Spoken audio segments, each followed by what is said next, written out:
Hey guys, in today's tutorial I'm going to be showing you guys how to make custom brushes in Photoshop. So the basics of making a custom brush is having some sort of pattern or icon on your screen. You basically define it under, if I just close off my webcam quickly, on the edit tab we can go to define brush preset, and it should recognize your thing. Press OK, and then afterwards, if this doesn't show up, this is your brush settings. You can find it on the Windows. I think it should be somewhere brushes or something, brush settings, and also you can just go to F5. If F5 doesn't work, if you have a special keyboard that makes it mute or enlarge, like louden your sound or whatever, you can press function F5 and that will bring up your brush settings, and this settings will be these settings will just change how it looks. And lastly, to save your brush, which is at the bottom right of this panel, at this plus button over here, you press that, you name it, and it's done. That's the general basics, but I'll go through more in detail to how you should go about it. So firstly, we should define some shape. You can actually literally do anything over here. Whoa, what's going on? Why am I erasing and it's doing that? It's really weird. Anyway, but we can define our shape for as anything. We can even get a Google image, take out the background and use it. But for this case, I'm just gonna try to experiment with whatever shape you want. I'm just gonna do a triangle or like kind of like a rounded triangle, and that's gonna be my base for my brushes. You should think about, like, when you're deciding, you should think about what's the purpose of your brush. If it's going to be painterly, if it's going to be like hard, like technical drawing style, something like that. What kind of vibe you want to get out of, or theme that you want to get out of your brush. And then again, under edit tab, I'm going to quickly find that. If you have multiple things, like you want that, you can just marquee tool it as well and go under edit, define brush settings, and it will just define it. But I'll just do it like that, just take it away, define brush preset, and I'll do it like so. And now we can just draw with our brush like so, and as you can see, our brush is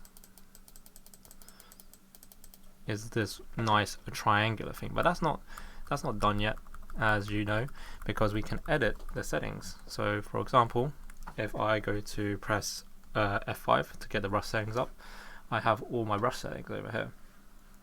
This is the brush that I've defined recently, and you need to press save. If you change brushes, it will completely disappear. But on this first setting, we have the size, so that's just the size. Flip X, it won't really matter here, but it will just flip it. You can see there's a slight difference. Flip Y does something, but I think it will be more prominent if we turn down the spacing or turn up the spacing. As you can see, it's now a trail that follows along instead of being really connected. But if we flip X now, as you can see, it flips the X value, and flipping Y turns it upside down. We can change the angle of the dangle, like so. And we can change the roughness, of course, and that does that. As this is a preset hard brush or soft brush, this is stuck. But if you made your brush preset to be soft, then this can be soft as well.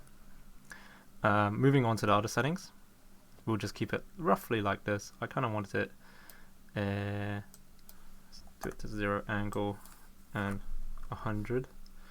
Maybe 80. I don't know. Whatever you feel like. This is just for demonstration's sake. Dynamic preset size jitter.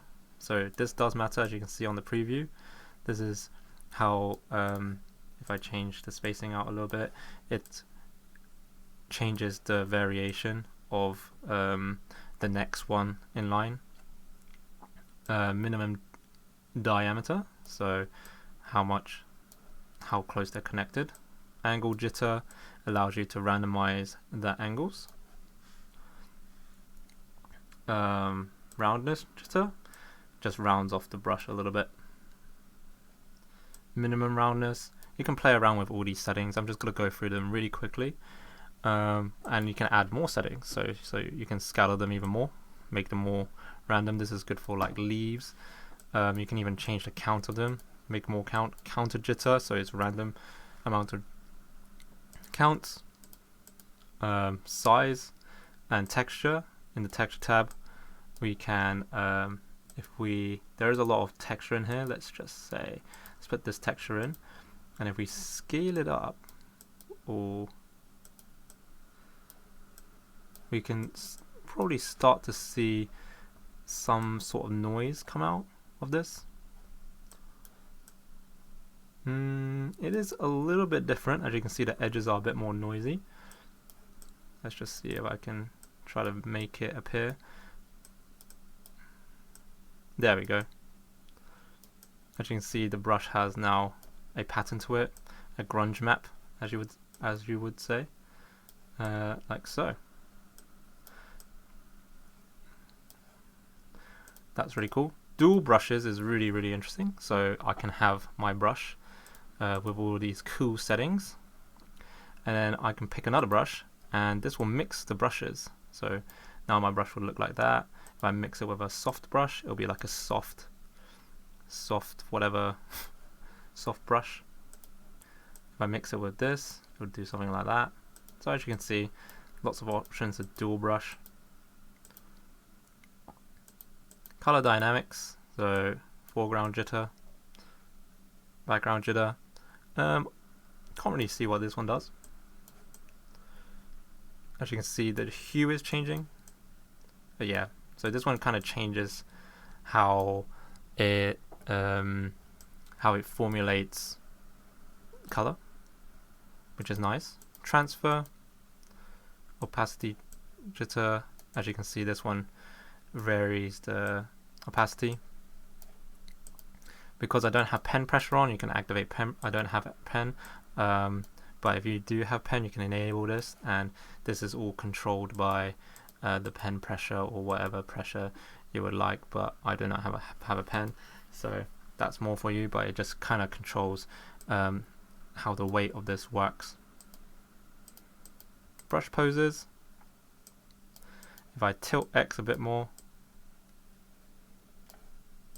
unsure what this one does, but I'm sure it just changes how it lays out the brushes. It's starting to get a little crowded in here, so let's change the color a little bit to a hot pink.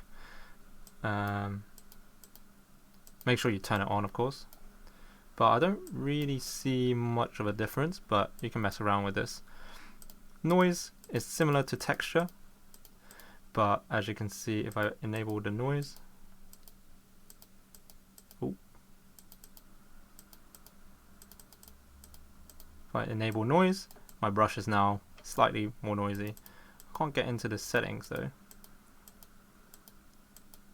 which is a bit annoying. But yeah, as you can see, the noise shows up. Wet edges makes the edges a bit more wet or more watercolory. Build up, if I can get into it, you can see kind of builds up, allows you to build up your brush strokes and protect texture. Let's see what that does. I'm unsure what that one does, but I'm sure it does something. But once you're happy with it, remember to click here and save. And that's the basics of making your own custom brushes in Photoshop. Feel free to experiment and really decide what kind of brushes you need for the purpose and theme of your film.